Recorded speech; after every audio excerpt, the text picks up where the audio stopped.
আমাদের সব গৃহিণীদের রাত পেরিয়ে সকাল হলেই একটা চিন্তাই মাথায় থাকে, আজকে কি রান্না করব। আর এইভাবে প্রতিদিন রান্নাঘরের সাথে যুদ্ধ করতে করতেই দিন কেটে যায়। হ্যালো এভরিওয়ান, আসসালামু আলাইকুম। কেমন আছেন আপনারা সবাই? বাসায় তেমন কোনো বাজার ছিল না, বলতে গেলে ফ্রিজ একদম খালি ছিল। পরে ভাবলাম এই বাচ্চা দুইটা ইলিশে আজকে রান্না করি। তো যেই ভাবনা সেই কাজ। আমি এখন বরফ সহকারে মাছগুলা থেকে আঁশটা একটু পরিষ্কার করে নিব। আর হ্যাঁ, এই মাছগুলো কিন্তু আমার আম্মু দেশ থেকে পাঠাইছে। আমার ভাই আসার সময় হচ্ছে মাছ মাংস অনেক কিছুই নিয়ে আসছে। ওই ভিডিওটা আপনাদের সাথে এখনো শেয়ার করা হয়নি, ইনশাল্লাহ শেয়ার করব। আমার এর আগে একটা ভিডিও শেয়ার করছিলাম আমার আম্মু কি কি আনছিল, তো ওই ভিডিওটা আপনারা সবাই অনেক বেশি পছন্দ করছিলেন, তো ভাবলাম যে আবারও শেয়ার করবো আপনাদের সাথে। আমি এরই মাঝে অলরেডি একটা মাছ কেটে নিছি, এখন হচ্ছে আরেকটা মাছ কেটে নিব। আমি আবার মাছ কাটাতে অত বেশি একটা পটু না, তবে ইলিশ মাছ কাটতে একটু পারি, কারণ ইলিশ মাছ কাটতে আমরা সবাই কম বেশি পারি, কারণ এটা একদম সহজ। তাই আমিও চেষ্টা করলাম পারি কিনা, তবে অতটাও ভালো পারি নাই, কারণ অনেকে আছে একদম মাছগুলা সোজাভাবে কাটে, বাট আমারগুলো একটু ব্যাকাটাকেই হইলো। তো যাই হোক, মাছ কাটে নিছি, এখন হচ্ছে রান্না করার ফালা। আর এই মাছগুলা কাটার সময় একটা জিনিস লক্ষ্য করলাম, একটা মাছ একটু নরম হয়ে গিয়েছে, তাই একটা মাছ রেখে দিলাম। আর আরেকটা মাছ হচ্ছে এখন আমি রান্না করব।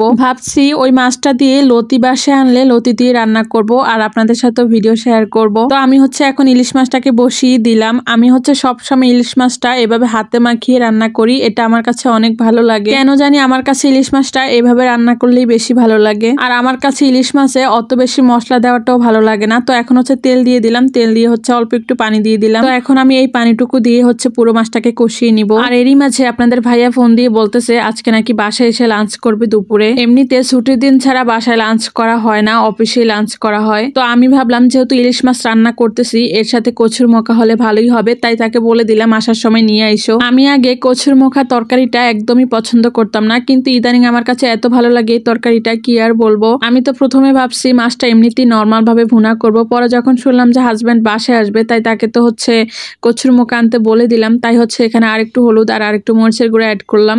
আর এখন মাছটা অলরেডি কষে গিয়েছে, তাই হচ্ছে এখন এখানে পানি দিয়ে দিব। আমি মাঝে মাঝে ভাবি কখন যে এত বড় হয়ে গেলাম নিজেও জানি না, যে মেয়েটা কখনো রান্নাঘরে ঢুকে নাই সে আজকে কত রকমের রান্না করতে পারে। এটাই আমাদের মেয়েদের জীবন, তাই না? তো যাই হোক, এভাবেই তো আমাদেরকে মানিয়ে নিতে হবে, চলতে হবে। তো এরই মাঝে আপনাদের ভাইয়া অফিস থেকে চলে আসছে, দেখেন এখানে করলা তারপরে হচ্ছে কচুর মোখা নিয়ে আসলো। আমি একটু পলিথিনের গিট্টুটা খুলতে চাইছিলাম, কিন্তু ব্যর্থ হলাম। হাজবেন্ড বলে তোমাকে দিয়ে কিছুই হবে না। তো এই তো তারপর হচ্ছে ভালো করে পরিষ্কার করে ধোয়ার পর এখন হচ্ছে কচুর মোখাগুলাকে কেটে নিতেছি। যদিও এখানে আমি অতটা ভালো করে কাটতে পারি নাই, পরে হচ্ছে নিচে নেমে সুন্দর করে কেটে নিছি। আর এখন হচ্ছে মাছগুলাকে একটু উঠিয়ে নিব, যেহেতু মাছটা অনেকটাই হয়ে গেছে আর তরকারিগুলো একটু দেরি করে আনা হয়েছে।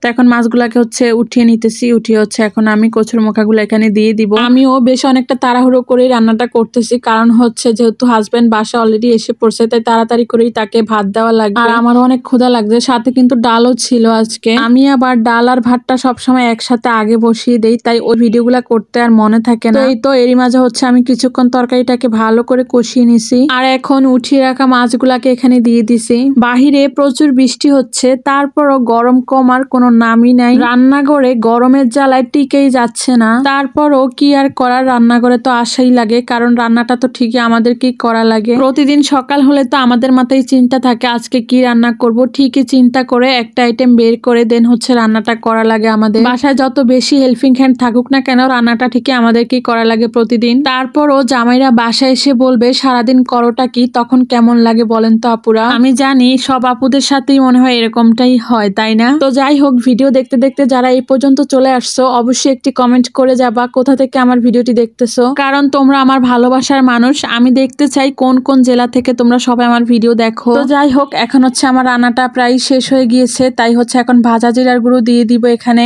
যদিও আমার কাছে ইলিশ মাছের সাথে অত বেশি একটা মশলা ভালো লাগে না, যেহেতু এখানে ইলিশ মাছের সাথে কচুর মোখা দেওয়া হয়েছে, তাই হচ্ছে একটু ভাজা জিরার গুঁড়া দিয়ে দিলাম। এতে তরকারিটার থেকে একটা সুন্দর গ্রান আসবে, তাই আর কি দেওয়া। তো আজকের ভিডিও আর বেশি লং করব না। তোমরা যারা আমার পেজে ভিডিওটি দেখতেছো অবশ্যই একটি লাইক কমেন্ট করে যাবা, আর যারা ইউটিউব চ্যানেলে দেখতেছো অবশ্যই চ্যানেলটি সাবস্ক্রাইব করে দিবা। আজকের ভিডিও এই পর্যন্ত রাখতেছি, দেখা হবে নেক্সট ভিডিওতে। আল্লাহ হাফেজ।